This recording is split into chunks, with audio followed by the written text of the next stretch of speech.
and they head over this way, right? Where everybody else is kind of right, yeah, right in line. Yeah. So these stragglers, as we call them, they're not right in line. They kind of veer off to the side. Because of the inhomogeneity of the magnetic field, it's not completely perfect. So you're going to have some of these little stragglers that are going to veer off. They contribute negatively towards the image, okay? So we don't want them. We don't want them to contribute to the image. So we want to get rid of them. So what happens when the RF excitation pulse gets turned off? What begins? What are the spins doing? Equilibrium, in phase. They begin to dephase, okay? So during this dephasing period, some of these spins will wander away, and they can contribute negatively to the image. So we want to get rid of them. How can we get rid of them? We can introduce what's called a rephasing pulse, okay? So T2 star decay can be compensated for by introducing a 180 rephasing pulse. Why would you think we would use a 180? To get back again to the transverse heading. To catch him. To kill that serial killer. Longitudinal plane, transverse plane. From here to here is 90, correct? This is where it's all happening, right? In the transverse plane. So if we want to compensate for that T2 star decay, those stragglers, those serial killers, we want to push them past the transverse plane. Because imaging only occurs where? In the transverse plane. So if we introduce a 180 rephasing pulse, anything that's outside here, not in the beaten path, either decaying or regrowing and contributing like they're supposed to the image, we introduce that 180 rephasing pulse, and it sweeps those serial killers past the transverse plane, gets rid of them. They cannot contribute to the image. Okay? Does that make sense? So this 180 is known as a rephasing pulse, okay? And a sequence that uses a 180 RF rephasing pulse to rephase those spins is called a spin echo. Okay? So we're going to go a little bit further in this. A spin echo pulse sequence starts with the 90-degree excitation pulse. That 90-degree excitation pulse does what? Flips the spins into the transverse plane. Okay? That RF excitation pulse gets turned off. Dephasing begins. Some of those spins are going to veer off. They're going to get pushed past the transverse plane and not contribute to the image. So while the RF is on, MR signal is being induced in the receiver coil, right? When the excitation pulse is removed, that's when our FID signal is produced, right? This is not new to us. We already know this, right? Okay, so a spin echo pulse sequence always begins with a 90-degree excitation pulse to flip the spins into the transverse plane. As soon as that RF excitation pulse is removed, T1 happens, T2 happens, and T2 star decay immediately after the removal of that RF excitation pulse. Okay? Because of I don't. I'll be at work and this all of a sudden start. I guess it's just used to my voice. I don't know. Okay, so because of the static magnetic field inhomogeneities, some of the spins either speed up or slow down, those are the stragglers that I'm talking about, okay? Some of them will spin, some of them will start to speed up, some will start to slow down. And when we introduce this 180 rephasing pulse, it will knock them right out of the way, okay? So that they cannot contribute to the image. So this 180 rephasing pulse is applied to compensate for the dephasing, because when they start to dephase, again, some of them will straggle, wander off, start spinning faster, start slowing down. The spins turn around after a short period of time, after this this rephasing pulse is turned on. That is called the spin echo.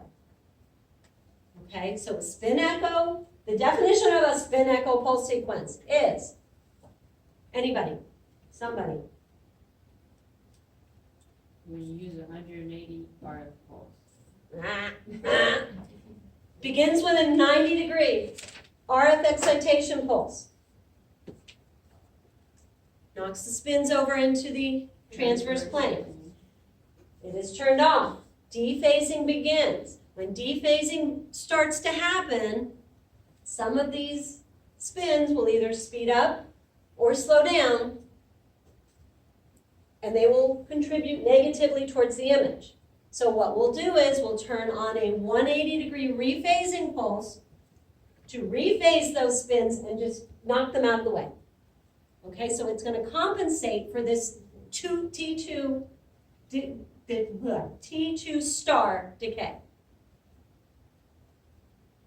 Okay, is everybody with me? Is that making sense? A spin echo pulse sequence is a 90-degree excitation pulse followed by a 180 rephasing pulse to compensate for the inhomogeneity, serial killers in life, okay, to knock them out of the way so that they don't contribute negatively towards the image. Yes? Excuse me, the 90 degrees RF and 180, they are introducing at the same time? No. When? Listen, the 90-degree excitation pulse is delivered, why? To flip the hydrogen protons into the transverse plane. What happens when the spins are in the transverse plane? They're all in phase, every single one of them. As soon as the RF excitation pulse is turned off, what happens? Dephasing. When this occurs, when the RF excitation pulse is turned off, three things happen. One, T1 recovery. Two, T2 decay. Three, what is T2 star decay? What is T2 star decay? The stragglers. Due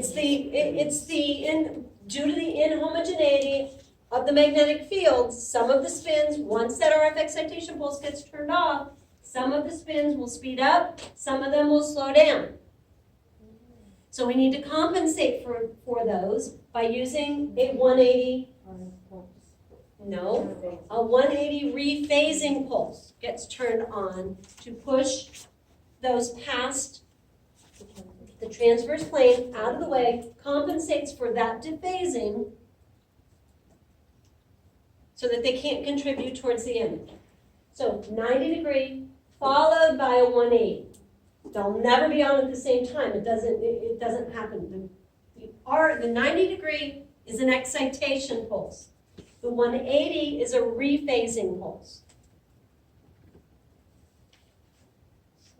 So a 90 degree excitation pulse followed by a 180 rephasing pulse is known as a spin echo pulse sequence. The 90 degree is used to excite the spins into the transverse plane. The 180 rephasing pulse is used to compensate for T2 star decay. So is it not called an RF pulse? The 180 is not, it's a rephasing pulse. So is that what the RF means in the slide? No, it's a rephasing.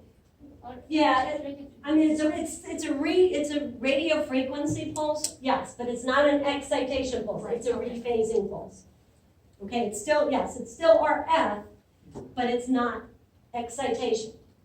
The 90-degree excitation flips the spins from the longitudinal into the transverse.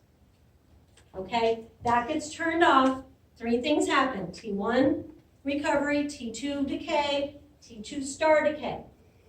T1 recovery is the regrowth of the longitudinal plane. T2 decay is the decay of the transverse plane. T2 star decay is the inhomogeneity from the magnetic field that causes some spins to either speed up, slow down. They don't go with the mainstream and just go back to longitudinal or leave the transverse. They kind of straggle off. That's why I kind of like use that example as like stragglers. Instead of them being straight in line with all of the other spins, some of them kind of veer off. And when they do that, it contributes negatively towards the image. So we want to compensate for that by using the 180 rephase, we call it a 180 RF rephasing pulse. Okay, so you have a 90-degree excitation pulse that flips the spins into the transverse plane. Then you have a 180 RF rephasing pulse, which compensates for the T2 star decay. It goes all the way to 180. Does that make sense? And that whole thing is called the spin echo. The 90-degree excitation pulse followed by a 180 rephasing is a spin echo. Okay? So we're going to learn about 2 different pulse sequences tonight. Maybe. We can get past this. But that is a spin echo. A spin echo uses a 90-degree RF excitation pulse to flip the spins into the transverse plane. Followed by, once the 90-degree excitation pulse gets turned off, can you listen? Okay. Once the 90-degree excitation pulse gets turned off, then a 180 rephasing pulse is used to compensate for that T2 star. Does that make more sense? Yes, Okay, everybody's with me. yes. All right. That is called a spin echo. So parameters in a spin echo. TR is what? The time between each excitation pulse. The TE is the time between the excitation pulse to the peak of the spin echo, or peak of the echo that gets received into the coil, okay? That's when the picture is taken. You want to use a layman's term, when the picture is taken. So the peak of the spin echo is determined by twice the TE, or the TAU time. So the TAU time is the time between, oh, I spelled excitation, I'm sorry, between the excitation pulse and the rephasing pulse. So the TAU time is the time between the excitation pulse and the 180 rephasing pulse. It's not something that you're going to mathematically compute. Look at the next slide here. So basically TE is twice the TAU time. So dephasing occurs after the excitation pulse is removed. No matter what, as soon as that excitation pulse is removed, dephasing occurs, okay? In between, okay, so then the 180 comes in to compensate for the dephasing. In between the application of the excitation pulse and the rephasing pulse, the spins are dephasing, okay? So we have the excitation pulse turned on. As soon as that excitation pulse gets turned off, dephasing occurs immediately, okay? So it's not like at the exact second that the RF excitation pulse gets turned off that the 180 gets turned on. So the 90 flips them into the transverse plane. The 90 gets turned off, dephasing begins, okay? Then the 180 gets sent in to compensate. If you send the 180 immediately, you're not even giving the spins a chance to dephase. Make sense? So you have to turn the 90-degree RF excitation pulse off in order for the spins to begin to dephase. So basically what this is saying is once the rephasing pulse is applied, it's going to take the spins about the same amount of time to rephase as it took them to dephase. So TE is considered twice the TAU time. It's not something that you're going to compute, so don't freak yourselves out about it. Just know that the TE is always twice the TAU time. What is the definition of TE?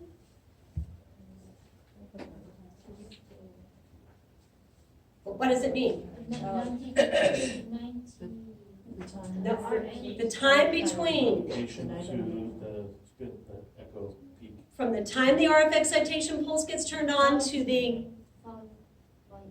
peak of the echo, okay? So TE is always going to be twice the TAU time. In phase, remove the 90-degree, dephasing begins, okay? So the TE is from the application of the RF pulse to the peak of the echo received in the coil. So the coil is not receiving anything while the 90-degree is turned on, correct? So that has to turn off. You have to give the spins that time to dephase. So it's going to take them the same amount of time to rephase as it did to dephase. And that's how the TE is equal to twice the TAU time. Make sense? Yes. It's not something you're going to have to compute, but just know that TE is going to be twice the TAU time.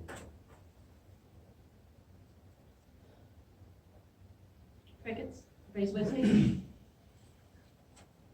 All right. Parameter review. T1 weighted image. We need to eliminate T2. We need to accentuate T1 and eliminate T2. How do we do that?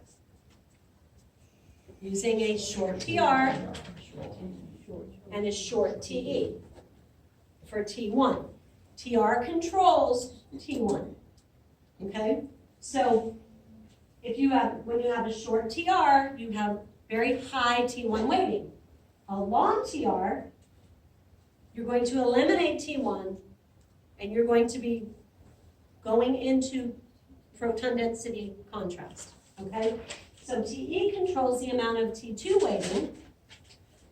Short TE pretty much eliminates T2, okay, or we can say low T2 weighting. More of a proton density weighted. A long TE will give you really good T2 contrast. So again, T1, you want to diminish T2. How do we diminish T2? What is it that diminishes the T2? I want to make sure you guys understand that. No, what is it that diminishes the T2 weighting? The short TE. Why, Mike? Because TE controls T2. Okay? So again, T1 weighted image, you want to eliminate T2, you want to accentuate T1.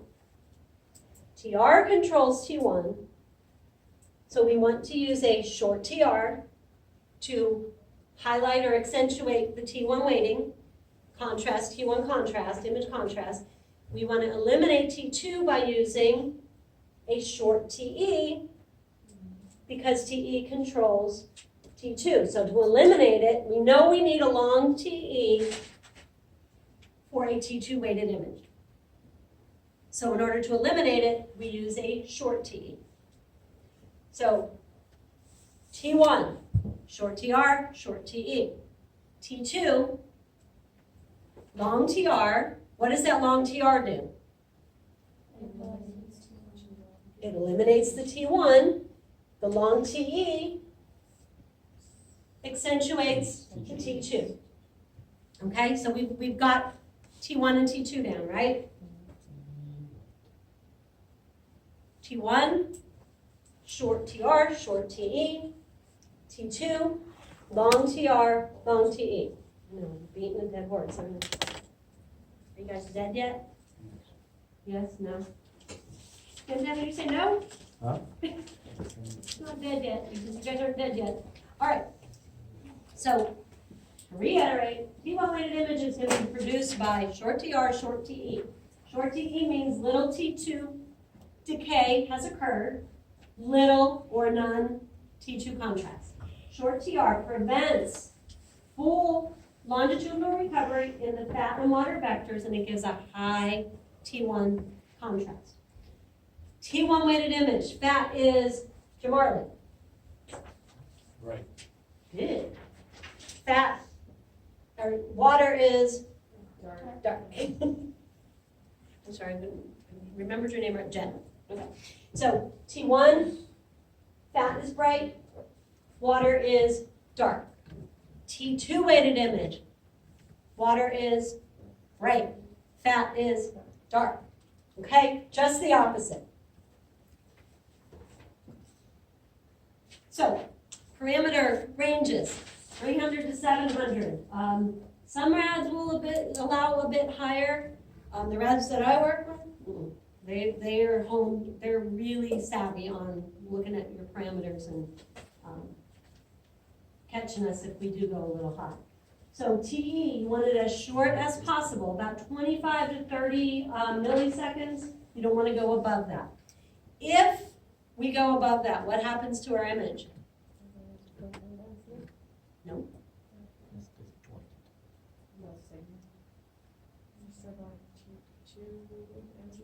Correct. TE controls T2.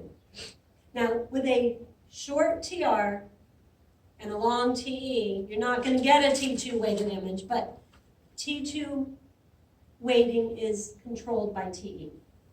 And to keep it at a T1 weighted, you want to keep both short and short. So between 300 and 700 on your TR, and between 25, no higher than 30 for your TE, okay?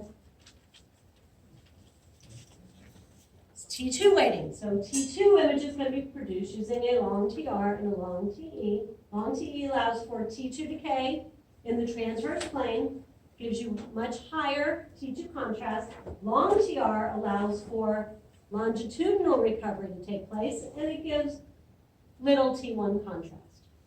Okay, so remember, T1, short TR, short TE, T2, long TR, long TE. Parameter ranges for our T2, about 2,000 for our TR. Some RADs, we use 3,000 to 5,000. Okay, again, how many of you are on a low field? Less than a 1.5? No one. Okay, so this is just for an FYI and in the back of your head type of thing. Low field scanners, you don't have as much room to play with your parameters as you do with a high field. Okay, so if you're scanning on a low field, and when I say low field, 0.5, 0.7, okay, typically you're not going to go above, on our T1s, I'm sorry, like usually above 600, okay? It's a much tighter rein as far as your parameters go. Okay, why? Because the field strength is less. Less field strength yields what? Less signal. A smaller NMV from the patient. Okay? Not as many spins will contribute to the image as you go to a lower field. As you go to how many are on 3Ts here? Anybody? Okay. As you go to the higher field strengths, you're getting a lot more signal from the NMV, okay? So your TR above 2,000, your TE 60 and above, okay? Proton density meets right in the middle. It's not quite a T1, it's not quite a T2. It's right in the middle of the road. So we have to eliminate both T1 and T2. To eliminate T1, we use long TR. To eliminate T2, a short TE. Okay, so long TR, short TE. So short TE means little T2 decay has occurred, so you get very little T2 contrast. A long TR is going to allow for that longitudinal recovery and give you little T1. Make sense? All right, so that, we've got that, right? T1 and T2, our parameters. Spin echo, what is a spin echo pulse sequence? When a 90-degree RF excitation pulse is applied, and then 180-degree pulse. Rephasing, Rephasing important word. is applied right after. What is that rephasing pulse for? It's to clear up the serial codes, the loggers, the Love it. Exactly. The 180 rephasing pulse is used, what's that? to push them past the transfers. It's used to compensate for the T2 star decay. Okay, remember, there's three things that happen. T1 recovery, T2 decay, and T2 star decay. T2 star decay, as I kind of describe it, is the serial killer, Ovi said, the serial killers, the stragglers, off the beaten path, okay? That will contribute negatively towards the image. The T2 star decay is basically the inhomogeneity in real term, because I know they won't accept that on the boards if you're looking for serial killers or stragglers or, it's, the T2 star decay is the inhomogeneity created by the magnetic field where some spins during dephasing, some spins will speed up, some will slow down. They're not with all the other ones going at the kind of the streamline going back to the longitudinal plane. Okay? Everybody with me?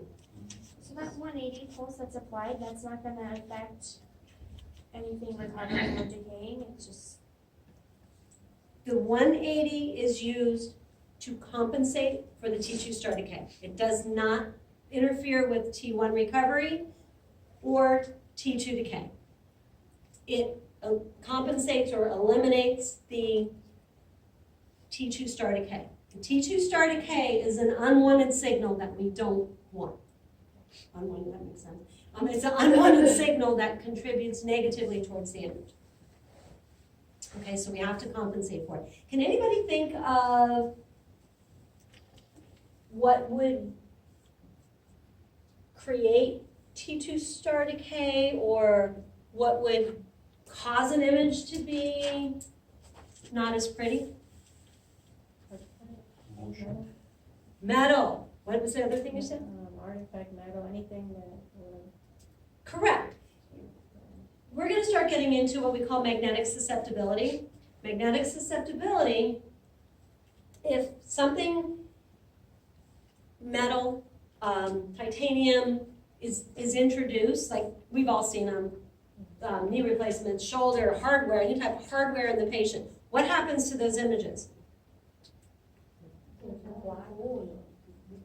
There's no signal. This is very, very low signal and it comes up dark. What else happens? I don't know if you guys probably aren't, you're so green that you haven't really noticed it or not, but depending on the pulse sequence that you use, if you don't send in that RF 180 RF rephasing pulse, the area of, let's say, wherever the metallic artifact is, whether it be in the neck or the knee or the shoulder, wherever, it's kind of like obliterated. It's not just one little black hole right here, right? If you've seen any type of metal artifact on the patient from, let's say, a fusion in the neck or the back or whatever, usually when we're looking at it, it's pretty spot on where you can see where the metal is. if you don't apply that 180 rephasing pulse to compensate for some of that magnetic susceptibility, it's kind of like wavy. Has anybody seen that? Okay, so this spin echo pulse sequence is a 90-degree excitation pulse followed by a 180 rephasing pulse to help compensate for the magnetic susceptibility or the T2 star decay that occurs, okay? Does anybody know what a fast spin echo is? Like that. Okay, so a spin go ahead, Jamal. I say to compensate for motion. It compensates for the magnetic susceptibility or the T2 star decay or the inhomogeneity. The spin echo is a 90 followed by a 180. Then another 90, 180. Okay, it's a 90, 180. That's the progression. A fast spin echo. Now what is the 180 for? It's to compensate for the T2 star decay. A fast spin echo utilizes a 90 excitation pulse followed by multiple 180. What would the purpose of multiple 180 rephasing pulses be for?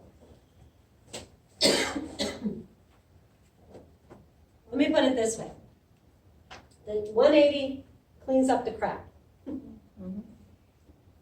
If one 180 helps to clean up the crap, multiple 180s will clean up the crap more.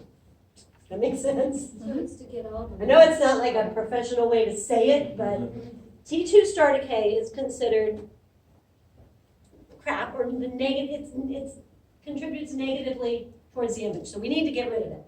We need to get rid of those little inhomogeneities that are created by the dephasing. So 180 will clean it up. It will help.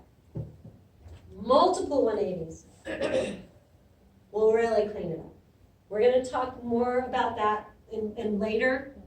That's not for this test purpose, but for this lesson purpose. We learned about a spin echo pulse sequence tonight, correct? What is a spin echo pulse sequence?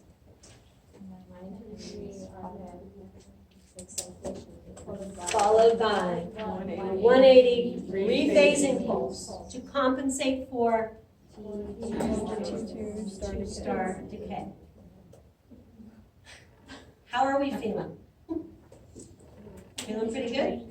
Am I gonna need a drink? How are we feeling? Shall we go on to gradient echo?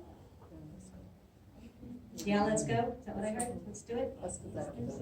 No, she said go home, not let's go. All right, so then I'm going to introduce something else to you then, since you guys don't want to listen to me talk about gradient echo. We're going to talk about a dual echo pulse sequence.